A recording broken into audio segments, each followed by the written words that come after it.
헉! 둔탁한 파열음과 함께 누군가 시신을 향해 돌을 내던집니다. 에이 돼! 나라를 말아먹은 요물 같으니라고! 사람들의 저주 속에 시신은 순식간에 거대한 돌무더기 아래로 사라져버렸습니다. 이것은 무덤이 아닙니다. 조선 백성들의 분노가 쌓아올린 증오의 탑입니다.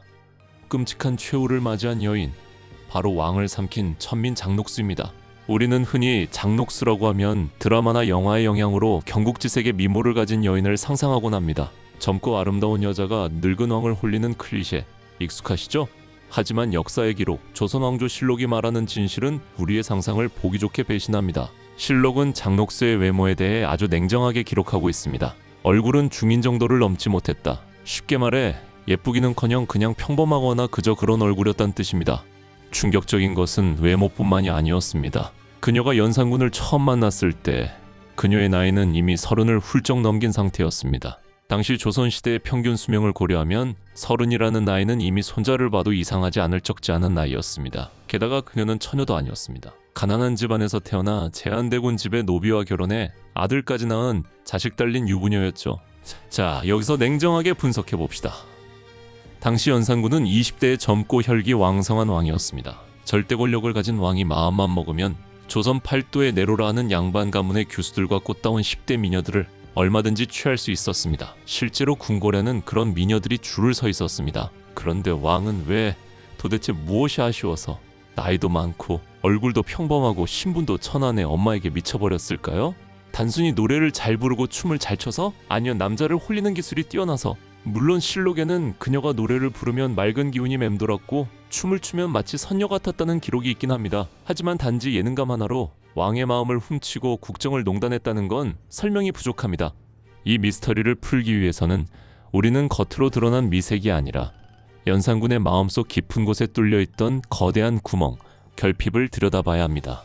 장녹수는 바로 그 구멍을 정확하게 조준했습니다. 그녀는 비록 천민으로도 태어나 밑바닥 인생을 굴렀지만 그 덕분에 남자의 심리를 간파하는 동물적인 생존 감각을 지니고 있었습니다. 가진 건 권력뿐, 마음은 텅 비어버린 이 슬픈 괴물과 밑바닥에서 기어올라와 세상을 집어삼키고 싶었던 욕망 덩어리 여인. 이 기이한 커플의 만남은 단순한 로맨스가 아니라 조선 왕조를 파멸로 몰고 갈 심리적 공모의 시작이었습니다.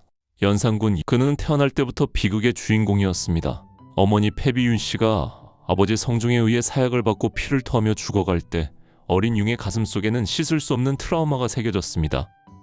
어머니, 그 한마디는 연산군에게 금기어이자 평생을 찾아 헤맨 그리움의 대상이었습니다. 왕이 되었지만 그는 철저히 혼자였습니다. 할머니 인수대비는 그를 미워했고 아버지 성종은 엄격하기만 했으며 신하들은 그에게 성군이 되십시오, 공부하십시오라며 쉴 새 없이 잔소리를 퍼부었습니다. 궁궐한 그 누구도 인간 이용을 따뜻하게 안아주거나 그의 상처를 보듬어주지 않았습니다. 그는 밤마다 악몽을 꾸었고 정체 모를 분노에 시달렸습니다. 수많은 후궁을 들였지만 그 어떤 미녀도 그의 공허한 마음을 채워주지 못했습니다. 그들은 그저 왕의 권력을 두려워하며 비위를 맞출 뿐 진심으로 그를 이해하려 하지 않았으니까요. 왕이라는 자리는 그에게 화려한 감옥과도 같았습니다. 그때 장녹수가 등장합니다.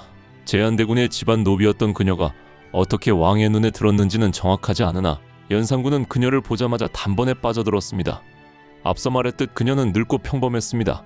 하지만 그녀는 연산군이 무엇에 굶주려 있는지 정확히 알고 있었습니다. 바로 모성애였습니다. 연산군 일기의 기록은 아주 흥미롭고 구체적입니다. 녹수는 왕을 조롱하기도 하고 때로는 노비 부리듯 하였으며 때로는 어린아이 다루듯 어루만졌다.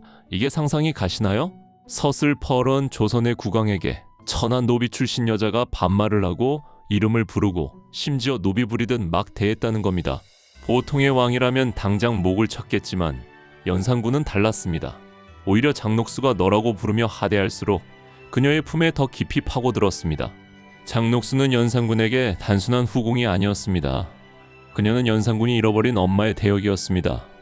밖에서는 피비린내 나는 숙청을 감행하고 돌아온 무시무시한 폭군도 장녹수의 치마폭 안에만 들어오면 칭얼거리는 어린아이가 되었습니다. 그녀는 왕의 어깨를 토닥이며 그래, 우리 전하 힘들었지? 누가 그랬어? 라며 그를 위로했습니다. 연산군은 그녀의 품에 얼굴을 묻고 그토록 갈구하던 어머니의 냄새를 맡으며 안정을 찾았을 것입니다. 이것은 현대 심리학으로 보면 일종의 심리적 퇴행이자 지독한 마더 콤플렉스의 발현이었습니다. 장녹수는 이 점을 완벽하게 이용했습니다. 그녀는 왕의 기분에 따라 때로는 요염한 여인이 되었다가, 때로는 엄한 어머니가 되었다가, 때로는 유일한 친구가 되어주었습니다. 연산군이 화가 머리끝까지 나 사람을 죽이려 할 때도 장녹수가 옆에서 눈웃음을 치며 전하, 그만하세요. 라고 한마디 하면 언제 그랬냐는 듯 화를 풀었다고 합니다. 조선의 모든 권력이 왕에게 있었지만 그 왕의 마음을 쥐고 흔드는 리모컨은 장녹수의 손에 쥐어져 있었던 셈입니다. 그녀는 왕을 심리적으로 완전히 지배했고 이제 그 지배력을 바탕으로 자신의 진짜 욕망을 드러내기 시작합니다. 왕의 심리를 장악한 장녹수는 연산군에게 달콤한 독을 주입하기 시작합니다. 전하, 이 나라의 모든 것이 전하의 것입니다. 세상의 모든 즐거움을 누리소서. 그녀의 속삭임은 연산군의 억눌려 있던 욕망에 불을 질렀습니다. 연산군은 장녹수의 조언에 따라 채홍사를 파견합니다. 붉은 꽃을 캔다는 뜻의 이 관직은 말 그대로 전국의 예쁜 여자를 강제로 잡아들이는 저승사자나 다름없었습니다. 조선 팔도가 발칵 뒤집혔습니다. 양반집 규수건, 유부녀건, 천민이건 상관없었습니다. 얼굴이 반반하다 싶으면 무조건 잡아들여 궁으로 보냈습니다. 그렇게 모인 여자의 수가 무려 1만 명. 상상이 되십니까? 궁궐 안에 1만 명의 여인이 득실거리는 모습이요. 경복궁, 창덕궁의 신성한 정각들은 더 이상 정사를 논하는 곳이 아니었습니다. 술 냄새와 화장품 냄새로 진동하는 거대한 환락의 장으로 변해버렸습니다. 이때 뽑혀온 기생들을 흥청이라 불렀습니다. 나쁜 기운을 씻어내고 맑은 기운을 일으킨다는 좋은 뜻이었지만 실상은 왕의 유희를 위한 존재들이었습니다. 그리고 이 흥청들과 노느라 나라가 망했다고 해서 나온 말이 바로 우리가 지금도 쓰는 흥청망청입니다. 이 단어의 유래가 바로 연산군과 장녹수의 광란의 파티에서 시작된 것이죠. 이 1만 명의 흥청들을 지휘하는 총사령관, 그게 바로 장녹수였습니다. 그녀는 흥청들의 등급을 매기고 왕을 즐겁게 하는 기술을 가르쳤습니다.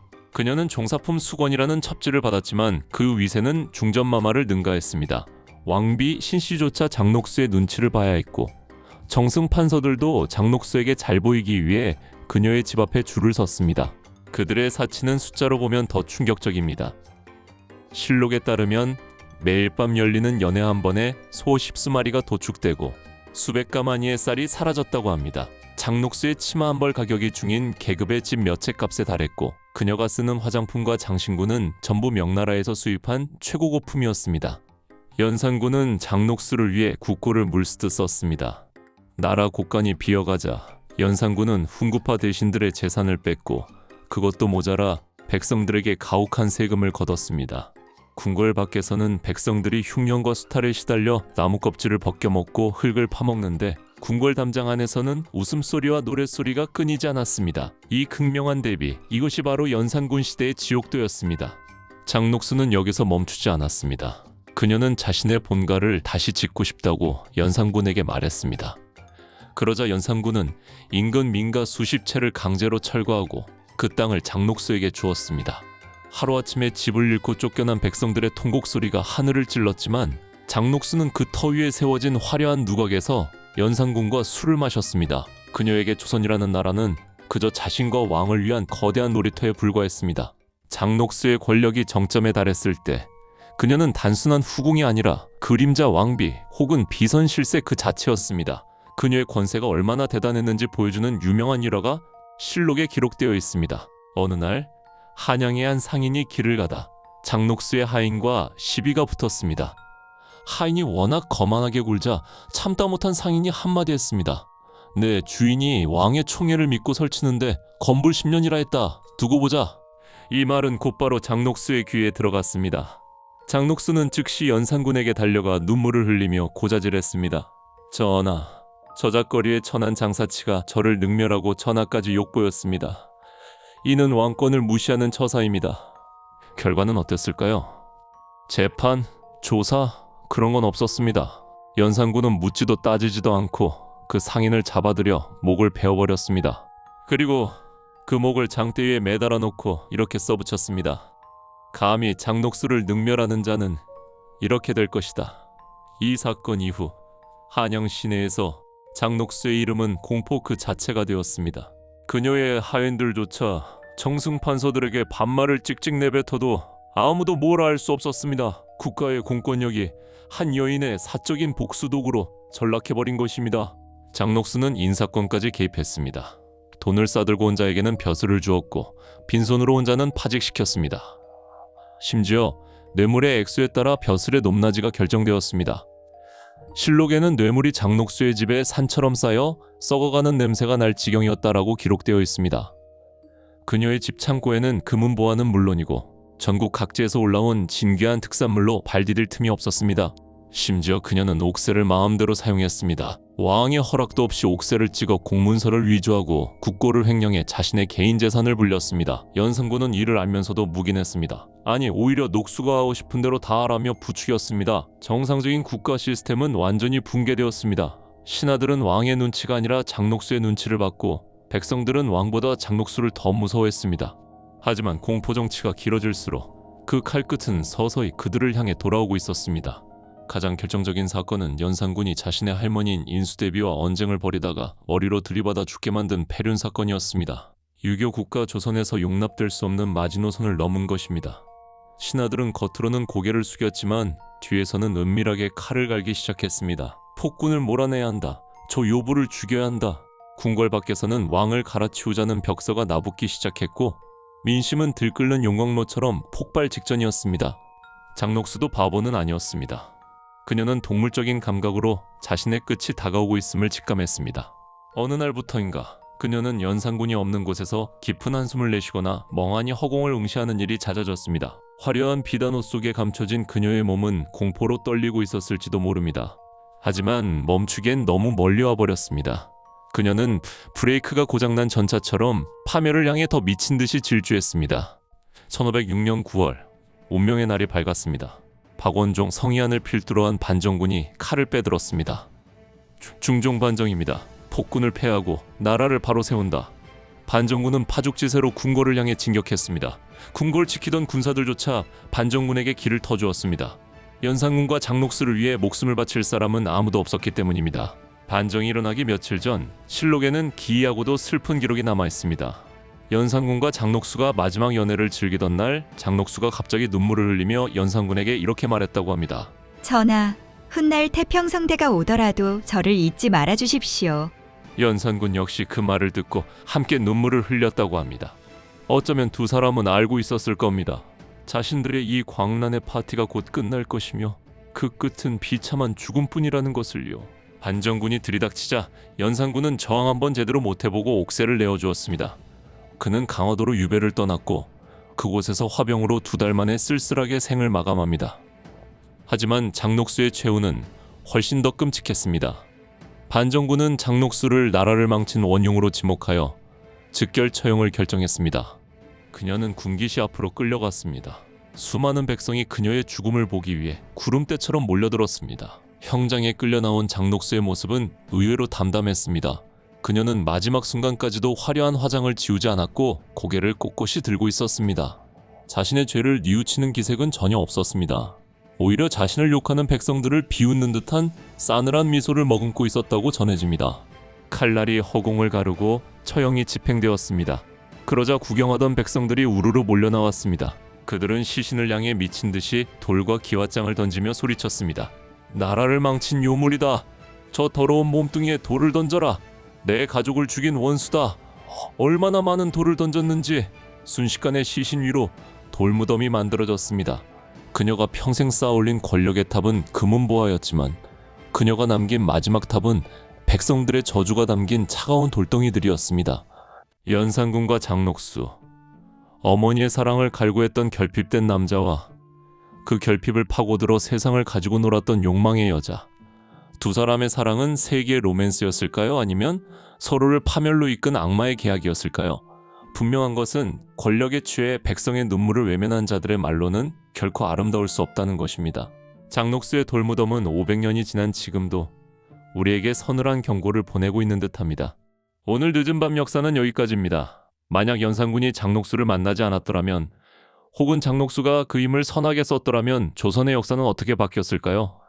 여러분의 생각은 어떠신가요? 밤이 깊었습니다. 역사의 뒤안길을 비추는 늦은 밤 역사. 다음 이 시간에도 더 흥미롭고 미스터리한 이야기로 찾아오겠습니다. 영상이 흥미로우셨다면 구독과 좋아요, 알림 설정 부탁드립니다. 여러분의 소중한 클릭 한 번이 잊혀진 역사를 깨우는 큰 힘이 됩니다. 편안한 밤 되십시오. 늦은 밤 역사였습니다.